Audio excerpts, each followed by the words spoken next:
Hello and welcome to the Merdeka Award Roundtable. When this award was first set up by Petronas and Shell and ExxonMobil, the idea at the time was bearing in mind the spirit of Merdeka. The Merdeka Awards wanted to promote thought, leadership and innovation.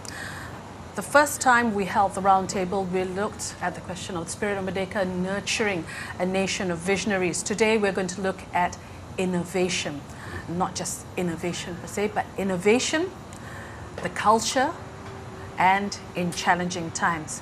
And we've assembled a great panel for you today. So with that, welcome, gentlemen. We'll do the introductions. Actually, none of you really need any introduction, but we'll start with Seri.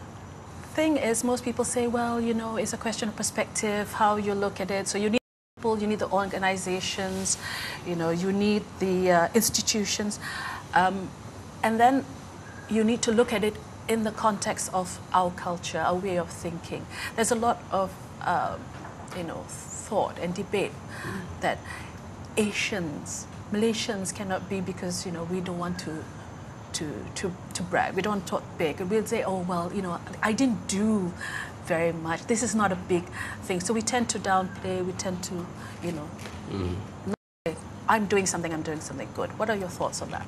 Well, I mean, I think that's a big big question. Nothing for you, Tan Sri. Nothing for you.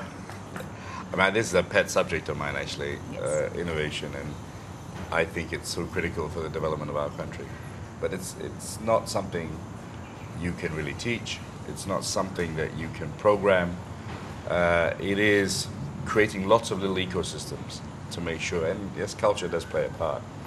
But I mean, innovation doesn't mean you have to go around about bragging it. Right. Either. So I don't think Malaysia would suffer in that aspect because yes, Malaysians, Thai, Indonesians are a little bit like that. Having said that, watching the football the other day, you wouldn't be so sure that we were shy people. But the key thing, the key message and why I love this program and I thought about this program is that, and I hope the right people watch it, is that you have to create an environment for innovation. You have to create, as Tan Sri said earlier with me, the family, the education system, and when I say education system, I mean, I have lots of issues with the education system. Number one, it's a very focused on books. Yeah. You know, let's get 15 A's. And there's not enough, you know, I think if you look at some of the great leaders in Malaysia, they were all-rounders. They were good debaters. They were good musicians and creativity. I think creativity comes from music, art and drama and encouraging that at school.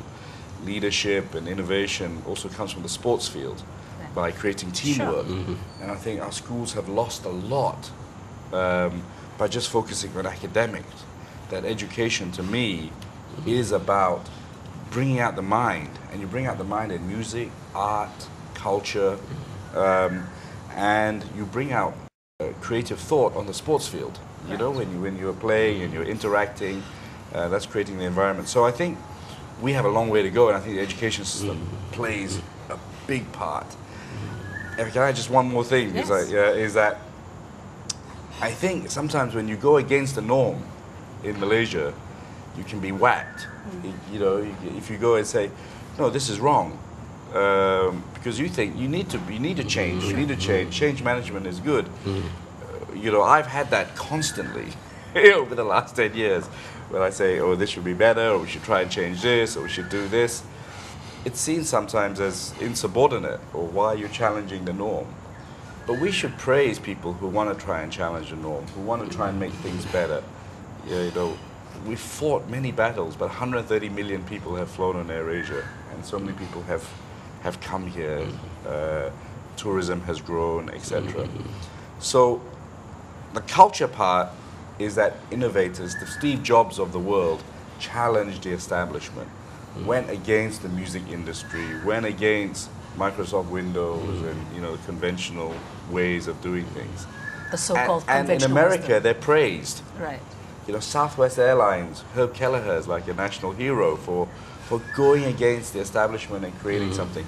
But here, the leadership sometimes sees it as bad. So I think that's the cultural aspect. I think Malaysians are innovative lot, but you know, I think sometimes we need to praise innovation and create the environment. Well, this is part of the reason why I mentioned the bragging rights, because you've got to give the people the confidence that, you know, it's not just challenging for the sake of challenging, but to go, if you think you've got something, to go ahead and do it, and then say, see, it can be done, and it should be encouraged. Tan Sri, you know, young people, they've got no problems whatsoever. They say, what, you'd like to encourage us to challenge authority, conventional wisdom, and things. Hey, we're on board. But it needs to be against a certain backdrop. Now, what is that backdrop?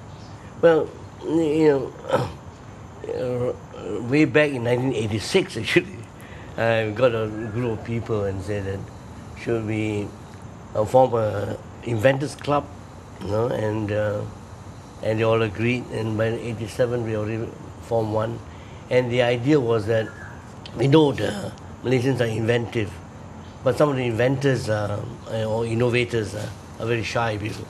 So one of the things that we have done was to hold an annual exhibition where we surface them. We have surfaced loggers, chefs, we have surfaced salesmen who are innovative, you know. And today we have raised from our 50 invention in 1989, and the last one we held in this year, we had about 720 invention, and not only Malaysia but 14 other countries coming in. So once when mine was 10 years old, and we wanted to have a slogan, and some say invention for the young, and we all decided that minds forever, for all ages. Because there was 70-year-old inventing, there's 6-year-old inventing, and this you throw a challenge to people of different ages, and they will respond. Now, you know that one time I was the General of Porim. Yes. So I used to have my staff a meeting every Saturday. I meet one group, you know. And I said, all of you have to belong to one of these groups, and all of you have to say something. And that was a challenge. And I told them that you can say anything under the sun, provided it's logical and is reasonable, you know. And we went on, and that it creates a lot of innovation in the palm oil industry. I will call them palm innovation. It had to take someone to say, it's all right, say it. Yeah, right. It had to take you to say, I don't mind. But right. So Malaysians, I find and I analyze that those who are good will not say it because they will be ostracized by the others. Those who are poor will not say it because they don't expose their ignorance. But having no choice, everybody has to say it. And we had a very wonderful discussion every Saturday, and you can see that the palm oil industry, how it has grown and how the innovation has come in. I think Tan Sri raises a very valid point. Communication. Communication. And one of I think the point of culture you brought up is very good, because communication also relies on hierarchy. And if you have hierarchical organizations, and I think Malaysia is kind of hierarchical, then guys who have ideas sometimes are too scared.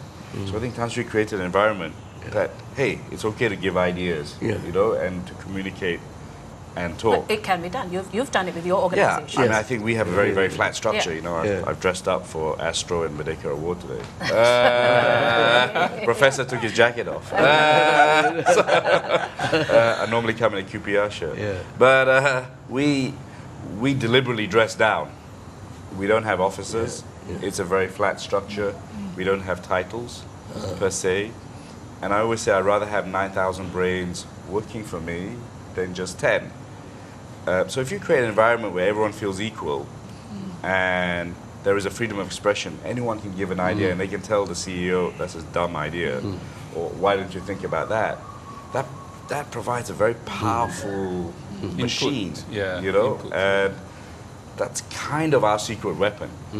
Did you ever build that room that you said you were going to build that is, you know, your innovation room? Yeah, we have 3 now. 3.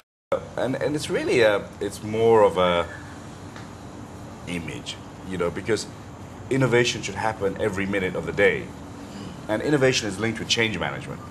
You know, there's no point innovating and not implementing the change quickly. Yes. So we don't want to say, oh, here's a room, you can only bring out ideas in that room. You can only be you know? innovative in that room. But it's a sign that we want people to think that, you know, we want you to always, and it's a cool room, right? You know, there's bean bags, there's PlayStations, it's kind of a chill out room more than anything. Yeah. But it shows you that you can do anything. We allow people to write on the walls and do whatever.